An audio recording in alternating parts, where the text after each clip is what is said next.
Bonjour à tous, je vous remercie pour votre présence pour ce webinaire. Donc, je m'appelle Pierre et je suis chef de projet chez Télégraphique. Donc, pour ce webinaire, je vous propose de nous intéresser aux signaux faibles, donc une fonctionnalité qu'on a récemment mise en place dans nos services. Donc, je vais vous proposer d'abord de suivre une présentation sur votre écran, pendant laquelle je parlerai quasiment tout seul. Vous pouvez quand même intervenir si vous le désirez. Vous avez notamment un icône lever le doigt pour qu'on vous donne la parole. Et après, on finira par 10-15 minutes d'échange de questions-réponses. Donc, en introduction, pour ceux qui ne nous connaissent pas encore, Télégraphique, nous sommes une entreprise spécialisée dans l'analyse de données. Donc, nous sommes basés à Toulouse où est notre siège et nous avons des antennes sur Lyon et Paris, donc notamment dans le bâtiment Silver Innov à Ivry-sur-Seine pour ceux qui connaissent. Et donc notre métier, c'est de mettre à disposition des professionnels de santé et du maintien à domicile une plateforme intelligente d'analyse de données. Donc nous sommes capables en fait de récupérer des données de tout type de matériel, donc par exemple des capteurs de mouvement, des appareils médicaux, et de croiser, d'analyser ces données et d'en sortir des services à haute valeur ajoutée pour les professionnels du smart care et pour les aidants familiaux. Donc finalement, l'objectif derrière, ça va être vraiment de mettre à disposition des professionnels et des aidants familiaux des outils qui vont leur permettre de maintenir les personnes fragiles le plus longtemps possible autonomes et en sécurité dans leur logement. Donc notre gamme de produits, elle va du domicile aux résidences seniors et jusqu'à l'EHPAD. Donc on essaie vraiment de couvrir tout le parcours finalement du senior ou des personnes fragiles plus généralement. Et nous avons également des offres sur mesure, donc comme par exemple avec des groupes hospitaliers ou encore des industriels tels que des fournisseurs de matériel. Et concernant donc notre solution en EHPAD, donc qui s'appelle Autonomie et DAO, cette solution a pour objectif de détecter des situations à risque, donc notamment les chutes la nuit, donc via une caméra 2D et d'alerter les personnels soignants sur leur téléphone. Et ensuite, donc nous avons des solutions pour le domicile et la résidence qui, elles, sont basées sur l'installation de capteurs de mouvement et d'ouverture-fermeture de porte dans le domicile de la personne. Et notre plateforme, si vous voulez, va recevoir les données de ces capteurs, va être capable de les analyser, de générer les habitudes de vie de la personne et de pouvoir détecter derrière s'il y a une activité anormale par rapport aux habitudes de la personne. Donc, pour vous donner un exemple concret, mettons que Colette soit équipée du service. Colette, bon, elle a un rythme bien calé. Tous les jours, elle se lève vers 7h, 7h30. Et si un matin, à 8h30, elle est toujours dans son lit alors que ça lui est jamais arrivé, notre plateforme va juger cette situation anormale et on va envoyer une alerte automatiquement vers un plateau d'écoute qui prendra alors contact avec Colette ou ses proches pour vérifier que tout va bien. Donc, on propose également dans ces offres domicile et résidence un accès aux professionnels et aux aidants familiaux pour suivre l'activité de la personne, donc ça peut être sur smartphone, tablette, ordinateur, et leur permettre de détecter si la personne se fragilise et ainsi prévenir sa perte d'autonomie. Donc c'est dans cette démarche de prévention de la perte d'autonomie qu'interviennent les signaux faibles que je vais vous présenter dès maintenant. Donc à noter que les signaux faibles s'appliquent sur toutes nos offres, autonomie domicile, résidence, EHPAD. Mais pour la présentation, pour la suite, je vais prendre principalement l'exemple du domicile avec les capteurs. Alors, donc pour démarrer, je vais vous donner une définition assez large de ce que pourrait être un signal faible. Donc c'est un comportement inhabituel qui pourrait laisser présager de potentiels signes avant-coureurs d'une fragilisation.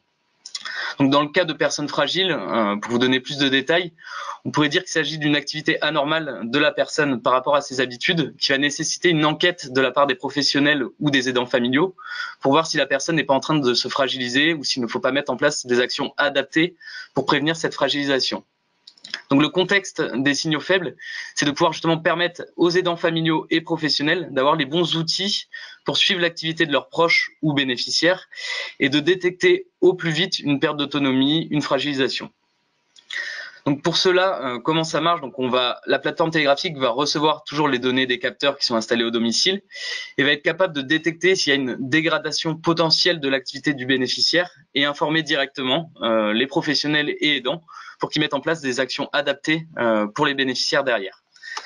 Donc les objectifs, il y en a beaucoup d'autres, mais les principaux, ça va être de prévenir les situations à risque, prévenir également l'isolement, comme on va le voir par la suite, et permettre aux professionnels, donc si je prends l'exemple de résidents seniors qui peuvent avoir un parc de résidents de par exemple 50 résidents qui seraient équipés de notre service, leur permettre tous les mois par exemple de leur donner les 4-5 résidents qui sont en train de se fragiliser pour qu'ils puissent se rapprocher finalement des résidents qu'en auraient le plus besoin. Alors, pourquoi on a lancé ces signaux faibles?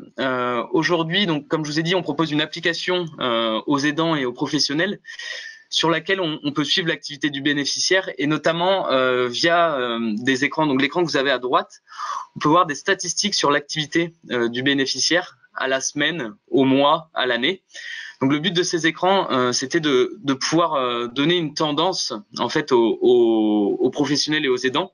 Donc si je prends l'écran de la cuisine, le but c'est de montrer si dans le mois la personne va de moins en moins dans sa cuisine, bon bah peut-être qu'il y a un problème de dénutrition et qu'il faut mettre en place des actions derrière. Or, on s'est rendu compte via des analyses logicielles, donc on a pu voir en fait le nombre de clics qu'il y avait sur ces écrans. Il s'avère que seulement 3%, 4% de clics arrivent sur ces écrans avec les courbes. Donc ça reste très peu par rapport à l'écran que vous avez au milieu. Hein. Vous avez le chronographe sur l'ordinateur. Ça, c'est l'écran le plus utilisé avec plus de 80% de clics. Donc finalement, on s'est aperçu que les courbes à droite, hein, tout ce qui est un peu statistique, était parfois compliqué pour les aidants. C'était compliqué de pouvoir analyser ces courbes, d'en tirer quelque chose. Et on avait aussi des aidants qui nous ont fait des retours tout simplement comme quoi ils n'avaient pas le temps d'aller voir le détail, on va dire, de ces courbes et de creuser, voir s'il y avait vraiment quelque chose d'anormal. Donc, ce qu'on a voulu faire avec, après avoir contesté, j'arrive pas à dire, après avoir détecté que c'était compliqué pour les aidants, donc c'était de pouvoir mettre en place les signaux faibles pour leur permettre de leur mâcher le travail finalement et de pouvoir analyser les courbes qu'il y a sur ces écrans et leur donner directement la bonne information au bon moment. Alors, plus dans le détail, donc quels sont les signaux faibles qu'on propose aujourd'hui? Donc il y en a deux types. Donc il y a tout d'abord les signaux faibles daily, donc daily comme à la journée, parce qu'on s'intéresse ici sur les 24, 48, 72 dernières heures. C'est vraiment des alertes où on va détecter une anomalie sur le court terme, donc avec par exemple le nombre de sorties. Donc on va prévenir les professionnels ou aidants si la personne n'est pas sortie de chez elle pendant plus de 3 jours. Donc là, typiquement, c'est un type de signal faible qui pourrait permettre de détecter un isolement de la personne ou tout simplement un problème grave qui lui permettrait de plus sortir. On a aussi les nombres de levées nocturnes, donc là où on va prévenir si la dernière nuit, la personne s'est levée beaucoup plus de fois qu'elle en a l'habitude. Donc les signaux faibles daily, il faut les voir comme des alertes préventives. Il n'y a pas une urgence comme il pourrait y avoir lorsqu'on envoie une alerte depuis notre plateforme quand on détecte vraiment une situation anormale, comme l'exemple de Colette que je vous ai donné tout à l'heure. Mais il y a une tendance qui commence à arriver et qui montre qu'il y a peut-être un problème. Donc, encore plus pour les signaux faibles monthly, qui eux sont vraiment des bilans préventifs qu'on va envoyer aujourd'hui tous les mois aux professionnels et aidants pour prévenir justement si les bénéficiaires ont sur plusieurs jours, donc même le mois, une tendance qui commence à s'accentuer vers une fragilisation finalement. Donc si on prend l'exemple du nombre de sorties, on va prévenir si la personne est beaucoup moins sortie que d'habitude de chez elle, et avec l'activité, si elle a beaucoup moins bougé dans son logement que d'habitude. Alors pour vous mettre en image un peu ces signaux faibles, on vous a mis ici un petit exemple. Donc vous avez par exemple avec l'exemple 1, donc c'est les 3 derniers mois de la personne, et la journée s'affiche en vert lorsque la personne est sortie au moins une fois de chez elle, et en rouge lorsqu'elle n'est jamais sortie. Donc là vous voyez à la fin donc du 3e mois J82 pardon. Donc on va envoyer une alerte à J85 parce que justement de J82 à J84, la personne n'est pas sortie pendant 3 jours. Donc là, une alerte va partir. On a un contre-exemple avec l'exemple 2, où on pourrait se dire, bon, bah, là aussi, on envoie une alerte puisqu'elle n'est pas sortie pendant 3 jours d'affilée. Or, on regarde quand même le profil des bénéficiaires et leurs habitudes. Et là, on voit que c'est quelqu'un qui sort pas toujours et ça lui arrive vraiment dans le mois de pas sortir assez fréquemment. Donc là, on va exclure ce type de profil parce que ça correspond pas à quelque chose vraiment d'anormal pour ce type de personne. Donc pareil avec le nombre de levées. Ici, on va regarder, donc là, vous avez les 30 jours du mois, enfin 31 jours du mois de la personne avec le nombre de levées par jour. Donc, on va regarder la moyenne sur les 30 jours et la moyenne sur les 7 derniers jours. Et si, donc là, le J31, il y a eu une alerte parce que la personne s'est levée 5 fois et c'est 3 fois plus que la moyenne sur les 30 derniers jours. Vous avez ensuite un autre exemple pour les signaux faibles monthly, donc les bilans préventifs avec le nombre de sorties également. Donc ici, on va plus s'intéresser vraiment sur les 6 derniers mois qui précèdent le mois M en question auquel on s'intéresse. Donc on va regarder sur les 6 mois avant le mois M, le mois où il y aurait eu le moins de sorties de la personne. Donc là, en l'occurrence, ça aurait dû être le mois M2, enfin M-2. Sauf qu'on s'aperçoit sur le tableau de droite que c'est un mois où la personne a été absente plus de 10 jours. Donc on va exclure ce mois-là car il est un peu faussé justement par l'absence de la personne. Et on va prendre le second mois finalement où il y a eu le moins de sorties, donc qui est le M-6. Et on va comparer ce mois-là avec le mois en question, le mois M. Et on va regarder si le nombre de sorties du mois M est 2 fois plus petit que le nombre de sorties du mois M-6. Et c'est le cas ici, donc on enverrait une alerte car la personne est vraiment moins sortie qu'elle en a l'habitude sur les 6 derniers mois. Donc il faut vraiment savoir que ces signaux faibles, on les produit sur mesure. Donc là, on s'est intéressé en l'occurrence à une fréquence donc à la journée ou tous les mois, mais ça pourrait être une fréquence hebdomadaire. Et on pourrait s'intéresser aussi à d'autres zones. Par exemple, s'intéresser à voir si la personne dans sa zone de repas. Tout ça est construit en direct avec les besoins des personnes directement et des partenaires avec qui on travaille. Donc là, ici, vous avez une slide avec l'affichage sur l'extranet. Donc, tous les signaux faibles aujourd'hui partent automatiquement par mail vers les professionnels et aidants qui entourent la personne. Mais en plus de cela, on donne un accès aux professionnels à notre extranet. Donc encore, on va prendre l'exemple encore des résidences seniors. Donc elles peuvent accéder à notre extranet sur lequel elles pourront voir leur parc de résidents déjà équipés. Et elles vont pouvoir voir les alertes en cours. Donc sur la gauche, vous voyez alerte en cours et aussi les signaux faibles en cours. Donc les alertes en cours, pour rappel, c'est les alertes qu'on détecte, les alertes anomalies d'activité que notre plateforme détecte automatiquement tous les jours, avec l'exemple encore une fois de Colette qui s'était pas levée le matin.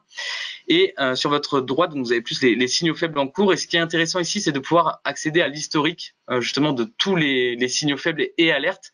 Et notamment, on peut le voir par bénéficiaire. Donc sur l'écran de droite, vous avez toutes les alertes que le bénéficiaire aurait eu, donc que ce soit des alertes anomalies d'activité avec le panneau triangulaire et le point d'exclamation à l'intérieur, ou des alertes signaux faibles avec la courbe décroissante. Donc les écrans l'extranet de manière globale, encore une fois, c'est un outil sur mesure qu'on construit avec nos partenaires et notamment on peut les mettre aux couleurs des partenaires directement. Tout ça se fait sur demande. Et donc très prochainement, les signaux faibles vont aussi être présents sur l'application qui est disponible pour les proches de la personne. Donc cette application, encore une fois, disponible sur smartphone, tablette ou ordinateur. Et donc le but, c'est de venir enrichir les écrans que je vous avais montrés au tout début. Donc si on vient à la première slide de constat. Donc les petites statistiques que vous avez à droite, des courbes, donc elles sont très peu fréquentées, comme on l'avait vu, très peu analysées par les proches. Donc le but, c'est de venir les remplacer, les enrichir avec ce nouvel écran que vous allez voir ici. Donc on voit sur la gauche, par exemple, le nombre de levées. Donc là, vous avez encore une fois le nombre de levées de la nuit dernière par rapport à la moyenne sur les nuits précédentes. Donc là, la personne s'est levée plus de fois que d'habitude, donc on va mettre un petit message d'alerte. Au contraire, à droite, donc c'est les nombres de sorties sur le dernier mois, par exemple. On voit que la personne est sortie même plus que d'habitude, donc on va mettre un petit message positif pour assurer les proches de la personne. Donc, comme pour toutes les versions de l'application, à chaque fois, on la construit directement avec les aidants, avec les retours qui nous font, notamment via les projets qu'on mène avec des collectivités, où on a beaucoup de retours des aidants qui participent au projet. Et on s'est rendu compte vraiment que le besoin était fort pour les signaux faibles. Donc, on l'a vu via les statistiques que je vous avais données, mais aussi via tous les retours qu'on a. Donc, c'est pour ça qu'on met en place ces écrans lors de la prochaine version de l'application. Donc on arrive à la dernière slide de conclusion de cette présentation sur les signaux faibles. Donc vous l'avez bien compris, il s'agit d'une nouvelle fonctionnalité qui est mise en place chez Télégraphique pour permettre aux professionnels et aidants qui entourent la personne de pouvoir veiller sur elle, de pouvoir détecter les signaux de fragilisation et intervenir en prévention le plus tôt possible. Donc aujourd'hui, les signaux faibles, ils ont été testés et validés avec divers partenaires, donc tels que les résidences seniors, des EHPAD, mais aussi via des projets menés avec des collectivités. Et encore une fois, j'insiste là-dessus, notre force, c'est vraiment notre capacité à pouvoir analyser des données de tout type de capteurs Donc on peut donc mettre ces signaux faibles, l'accès à notre plateforme et aux signaux faibles dans d'autres domaines. Donc je vais prendre par exemple un domaine qui n'a rien à voir avec le smart care dans lequel on travaille aujourd'hui. Ça pourrait être le secteur de l'automobile avec ce qu'on appelle la maintenance prédictive, où on pourrait par exemple mettre des capteurs sur la voiture pour suivre en temps réel l'état des composants de la voiture et prédire de potentielles pannes. Voilà, je vous remercie pour votre attention.